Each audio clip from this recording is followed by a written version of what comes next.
easy go.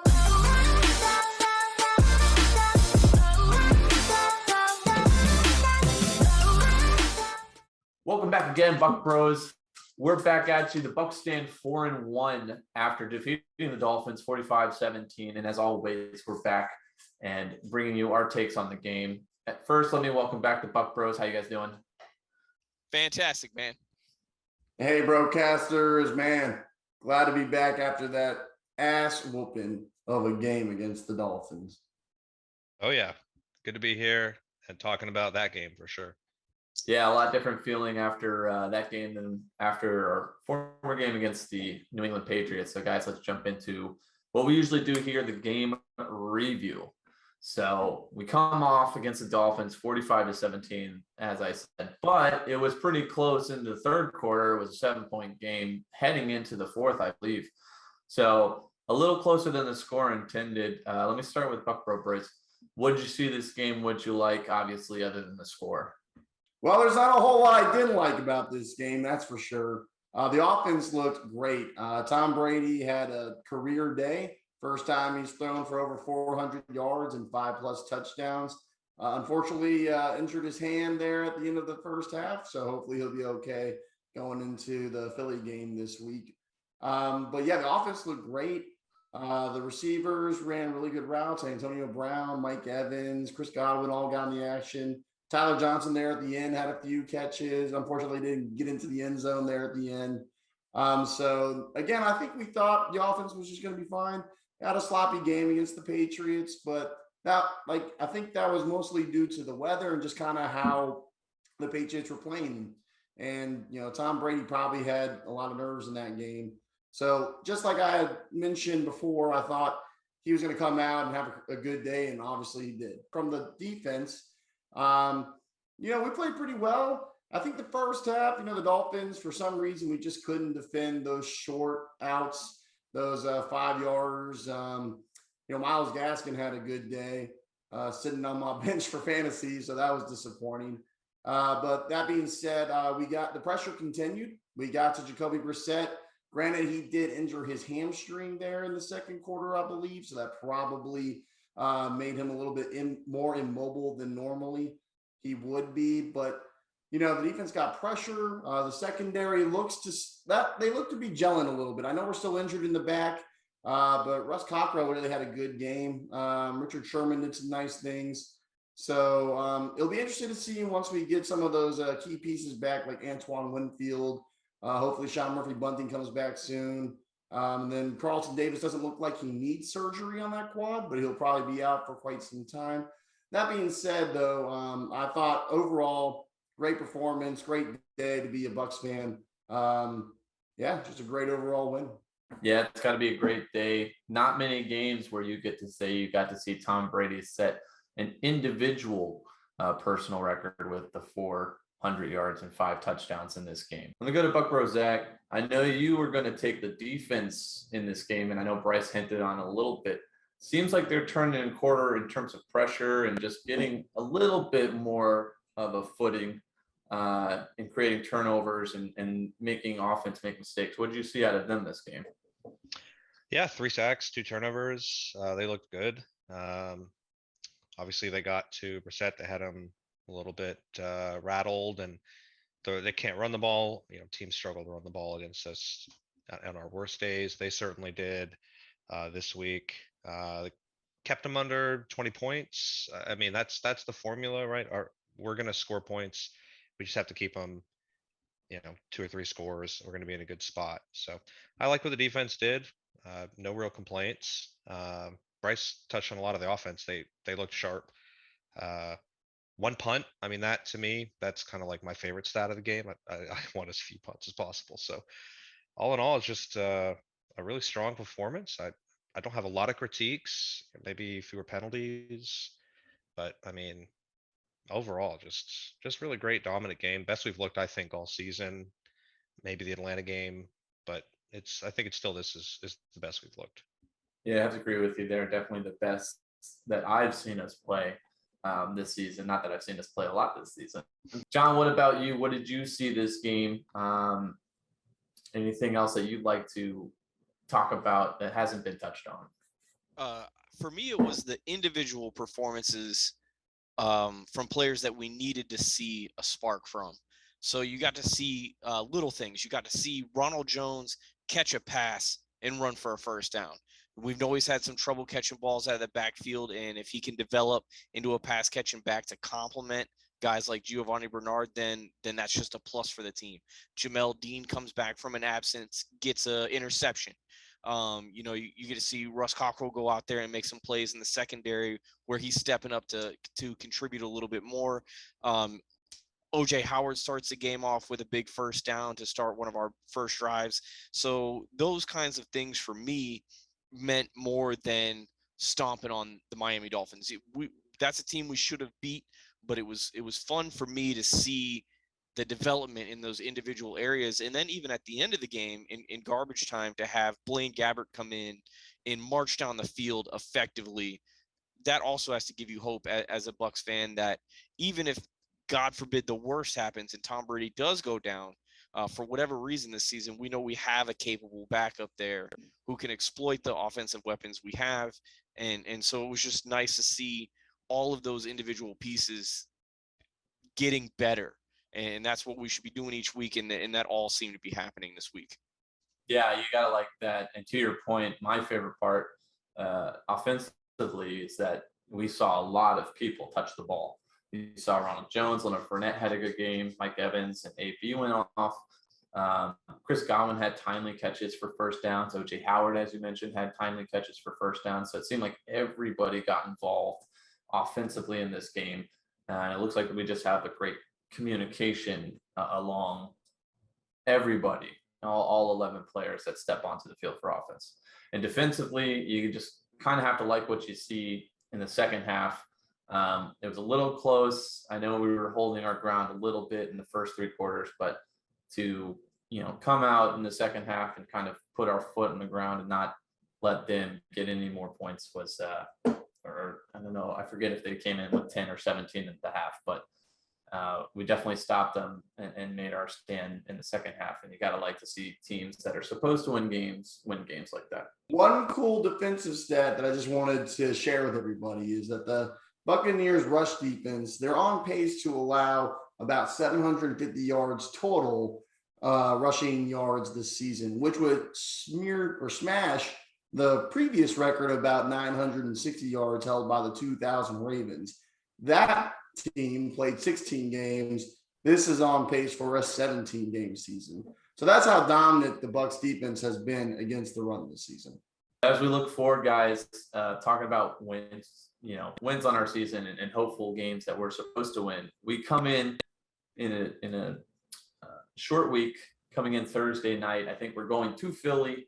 We're going to face Jalen Hurts and the upstart Philadelphia Eagles, coming off a win, helping us out against the Carolina Panthers. So let's jump into it. I'm going to start with John here.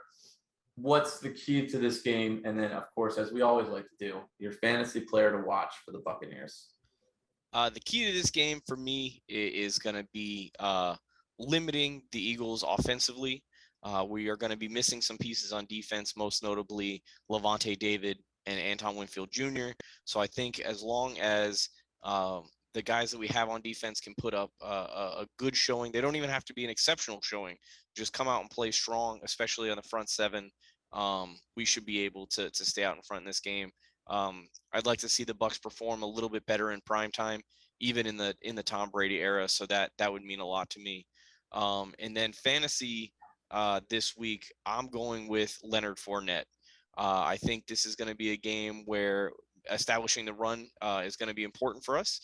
He's looked dynamic the past few weeks, and I think he's looking for a breakout game. Yeah, I love that pick. Honestly, the Eagles allowing 142 rushing yards per game. So hopefully Leonard Fournette keeps on that, keeps that Eagles defense honest and helping out our pass game as well. Let's go to Bryce. Bryce, what do you see in this game and your fantasy player? Yeah, John stole my fantasy pick there. I was going to be my pick was Leonard Fournette because of Philly's incapability of stopping the run this season. But that being said, I think the key to this game is going to be how prepared the Bucs are on a short week. John kind of mentioned it. We've got a lot of injuries.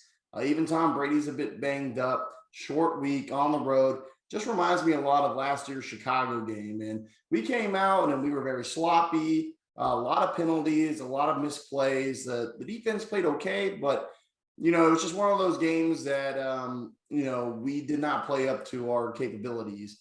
Hopefully that was the Sunday night game against the Patriots. That kind of reminded me more of that Chicago game. And for this game, I think that Chicago game will be on the back of their mind. So I think they will be prepared to come in and play this team. And hopefully we just execute. If we can execute, this should be a very easy victory. And my fantasy player, since it's not going to be Leonard Fournette, is going to be Mr. AB himself. Since he's come back from the COVID list after missing the Rams game, he's averaging about 9 catches a game so far. So he seems to be one of Tom Brady's favorite targets the past 2 games. I think he keeps it up. So if you got AB, make sure you start him. Yeah, easy stat for you there, Bryce. AB has been Tom Brady's #1 target since joining the team every week. Yeah, those two seem to have some unknown chemistry going between them. That one throw on that AB touchdown where he ran into the end zone was pretty impressive by Tom in the face of pressure. So let's hope those two continue. I like the pick, Bryce. Zach, same question, man. Yeah, I think it's a juicy matchup because it's a game we're supposed to win. Play a little connect the dots. We beat the Cowboys. Cowboys beat the Panthers. Okay, Eagles beat the Panthers. I feel like we're supposed to win this game. However you do the scoregami, I think we have the win there to go get. My concerns are just Hurts is mobile, and so I don't think they'll run the ball on us very well. I think Sanders is not a premier running back to begin with as far as on the ground, and it's hard to run against us even if you have one of those premier running backs. But given the nature of our scheme on defense, and we'd like to bring pressure and flush quarterbacks, this is a guy that if you flush him, he has somewhere to go. Like he'll roll out, he'll extend plays. So my concern is just trying to spy him or just keep him hemmed in somehow, because I think he's going to be using his legs. And I have a lot of PTSD as a Bucs fan from watching mobile quarterbacks against us over the years. So I'll be looking to see if the defense can kind of keep him under wraps.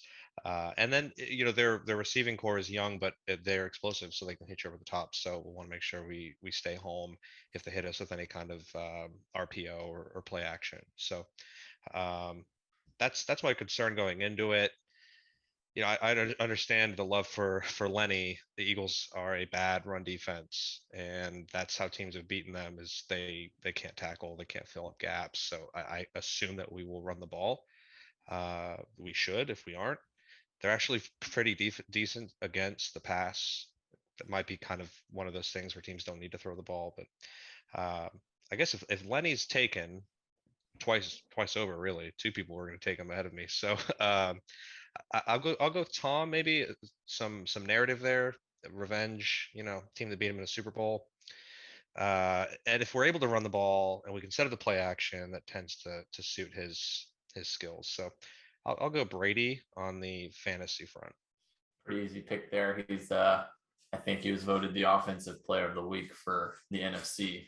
So hopefully his hot streak continues. And of course he'll want to beat the Eagles after Nick Foles, even though they're a different team now with no Nick Foles, no Doug Peterson. I'm going to try not to overthink it with taking Brady, and I'll knock on wood because of my record with picking guys. Yes. I think you all made up great points. I do like the point of containing Jalen Hurts. I know he's got some legs, and being a young quarterback, they tend to use him a little bit more than older quarterbacks or veteran quarterbacks do. For me, I mean, it sounds cliche, but the key to the game is just don't make any self-inflicted mistakes. No turnovers, no penalties. I think our roster is top-notch, and the Eagles aren't. So as long as we aren't, shooting ourselves in the foot, I think we'll have a very good chance of winning. So no turnovers, keep it clean, don't make too many penalties, and don't take any dumb mistakes that any blown coverages or anything like that. Let's keep it clean, keep people in front of us, make the Eagles work for it. My fantasy player to watch, he wasn't the big one last week, but I'm going to go again with CG14. I'll look for CG14 to have a big game. Maybe he'll catch one of the touchdowns this game. I know Mike and AB were last game, so hopefully he'll get some love this game and get some points for some fantasy owners. Yeah, Antonio Brown, Mike Evans, and Chris Godwin are all on pace to have 1,000-yard seasons. So you can't really go wrong with picking either of those three people for your fantasy team. And no Gronk, and Godwin is certainly reliable in the red zone. So I think that's a strong pick too. Guys, we'll move forward here. Our last section, as we like to do, Bucs Bets. And we've got a little bit of an update for you. Zach, can you fill us in? What are your bets for this week? Well, let's take a quick moment to reflect on the first winning record the Bucs Bets has had since joining in week 3. So very happy. We moved the over into the locks and it hit, and we hit on our spread as well. Just Dolphins points over didn't hit, which if we're gonna miss one, that's the one to miss. So we're going into Thursday Night Football. Thursday Night Football is it's crazy. So I'm trying to kind of lean into the madness of it. So we're going with our Thursday Night Football parlay-orama. We're gonna do, instead of 3 picks, 3 little parlays. So we have player prop parlays for our main card. So the first one is going to be 2 legs. It'll be rushing yards. It'll be Miles Sanders under 33.5 rushing yards, and Jalen Hurts over 45.5 rushing yards for the reasons I mentioned earlier in the preview. And then for our second one, we'll do a receiving yards player prop 2-leg parlay. It'll be AB over 60.5 yards and Mike Evans under 63.5 yards. And the lock of the week is really the parlay of the week.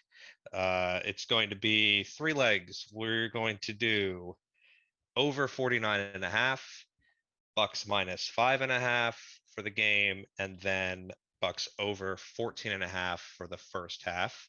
Those first 2 legs there were teased down a little bit. The actual lines for the over is like 52.5, and we're like touchdown favorites. But when you parlay things, you can kind of move the lines towards your favor because you're stacking the odds by grouping them together. So that's what we're going to do, a little parlay-orama. We'll see how it goes. If it doesn't go well, we won't add it to the score for the season stats. If it goes well, we will. Maybe. I don't know. We'll see how it goes.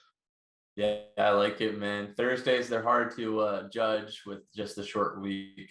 Looks like even though you got free bets, you got plenty to look at during the game if you're following Bucs Bets. So make sure you're looking at all the stats, rushing yards, passing yards, and of course, the overs and unders. All right, Buc Bros, that's going to be it for this episode. We hope to see you on next week's episode. But for now, let's go Bucs. Let's face the Eagles on Thursday and beat those sons of guns. Nobody likes the Eagles here. So as we like to say, as we like to exit, go Bucs. Go Bucs. Go Bucs. Go Bucs.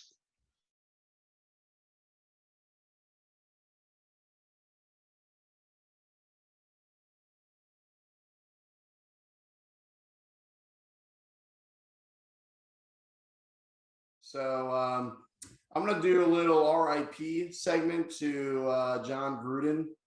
His name has been removed from the Ring of Honor. Obviously, I think unless you've been under a rock, you understand why. So sorry, Gruden, you're coming down, and you might want to hide under a rock for a little bit going forward. Maybe you can hide under the statue when they tear it down. Can we talk about how good the team looked boarding the plane today? First round pick Joe Tryon in a $795 white t-shirt that he paired with a $1,700 leather backpack. It's just an unnecessary amount to spend on a white t-shirt. And I think that kind of confidence bodes well for the young man going into this game in prime time. Who blows that kind of stack on a white T-shirt if you're not Kanye West? And that really pumped me up seeing that today. So I'm feeling it going into tomorrow.